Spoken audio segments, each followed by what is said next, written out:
रात के 12:30 बजे दरवाज़ा खुलने की आवाज़ सुनकर बुजुर्ग उषा जी ने उसी ओर देखा तो सामने बेटा सुमित और बहू नेहा अंदर की ओर आ रहे थे। ये क्या लगा रखा है तुम दोनों ने? हर रोज़ देर रात को पार्टी में से लौटना? मैं बूढ़ी यहाँ सारा घर का काम करती रहती हूँ और तुम्हारे बाबूजी को बाहर जाकर सब्जी दूध लाना पड़ता है। मैं कुछ कहती नहीं थी कि हो जाता है कभी कभार, मगर तुम दोनों ने तो अति ही कर दी बेटा। थोड़ी तो शर्म करो तुम दोनों। सुमित ने पहले तो घूर कर माँ को देखा, फिर अपनी पत्नी नेहा की ओर, जिसका भी चेहरा गुस्से से तमतमाया हुआ लग रहा था। सुबह बात करते हैं माँ। इतना कहकर सुमित पत्नी नेहा को लेकर अपने कमरे में चला गया। बंद कमरे में कपड़े बदलते हुए अंदर से आवाजें आ रही थी। जीना हराम कर रखा इन लोगों ने, अब बर्दाश्त करना मुश्किल है, कुछ करना पड़ेगा। अब पानी सिर से ऊपर होने लगा है। अपने कमरे के दरवाजे पर खड़े रमेश बाबू के कानों में जब ये शब्द पड़े तो वो गुस्से में उषा जी को देखते हुए बड़बड़ाने लगे। अब कहो बच्चे हैं। उषा, बस बहुत हुआ। अब तुम्हारी एक नहीं सुनूंगा। बीमारी का इलाज वक्त पर ना हो तो वो नासूर बन जाती है। आप सही कहते थे रमेश जी, मैं ही बच्चे हैं, आज नहीं तो कल समझ जाएंगे, सोचती रही। मगर अब आप ही कुछ इलाज कीजिए, मुझसे ये सब बर्दाश्त नहीं होता। जब देखो उल्टा सुना देते हैं। आप तो डॉक्टर हैं, क्या इस बीमारी का इलाज है आपके पास? इलाज तो था, मगर अब तक तुमने मेरे हाथ बांध रखे थे। खैर, कल ही इस बीमारी का इलाज हो जाएगा, बस तुम पिघलना मत। अगर स्वाभिमान और सम्मान से अपनी आखिरी सांसें लेना चाहती हो तो मेरे निर्णय में साथ रहना। रमेश बाबू कुर्सी पर बैठे सुबह होने का इंतजार करने लगे। सुबह होते ही रमेश बाबू ने बेटे सुमित और बहू नेहा को कमरे में आने का आदेश दिया। जैसे ही दोनों रमेश बाबू के कमरे में पहुंचे तो रमेश बाबू ने उषा से कहा कि वो कोर्ट वाले पेपर निकाल लाए। पेपर्स? कैसे पेपर्स माँ? सुमित ने पूछा तो वहीं नेहा ने तीखे लहजे में कहा, मुझे जिम जाने में देर हो रही है, जो कहना हो जल्दी कहिए। बस जरा सा वक्त बेटा। रमेश बाबू उठे और स्वयं ही लॉकर से पेपर निकालते हुए बोले और फिर कुर्सी पर बैठकर चश्मे लगाकर पढ़ने लगे। ये कोर्ट के अग्रीमेंट पेपर हैं सुमित।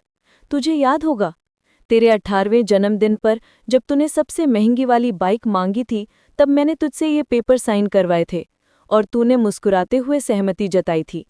क्या है इन पेपर्स में? नेहा एकदम से सक्रिय उठी, जबकि सुमित अभी तो सोच में ही था। इनमें लिखा है कि आजीवन सुमित को अपने माँ बाप की देखभाल पूरे प्यार और सम्मान के साथ और ज़रूरत अनुसार हमारी सेवा इसी घर में रहते हुए करनी होगी, और शादी के बाद उसकी पत्नी को भी। और अगर किसी भी परिस्थिति में वो या उसकी पत्नी अपने इस फर्ज से मुंह मोड़ते हैं तो हमारी संपत्ति पर उनका कोई अधिकार नहीं रह जाएगा। और इतना ही नहीं, सुमित को डॉक्टर बनाने में जो लाखों का खर्च हुआ हमारा, वो भी सुमित को ब्याज के साथ चुकाकर यहाँ से पत्नी सहित चले जाना होगा। इतना पढ़कर रमेश बाबू ने पेपर की फोटोकॉपी नेहा के हाथ में थमा दी और कहा, बेटा अभी जिम जाने में देरी हो रही थी ना तुम्हें, तो हो आओ जिम, फिर आराम से पढ़ लेना।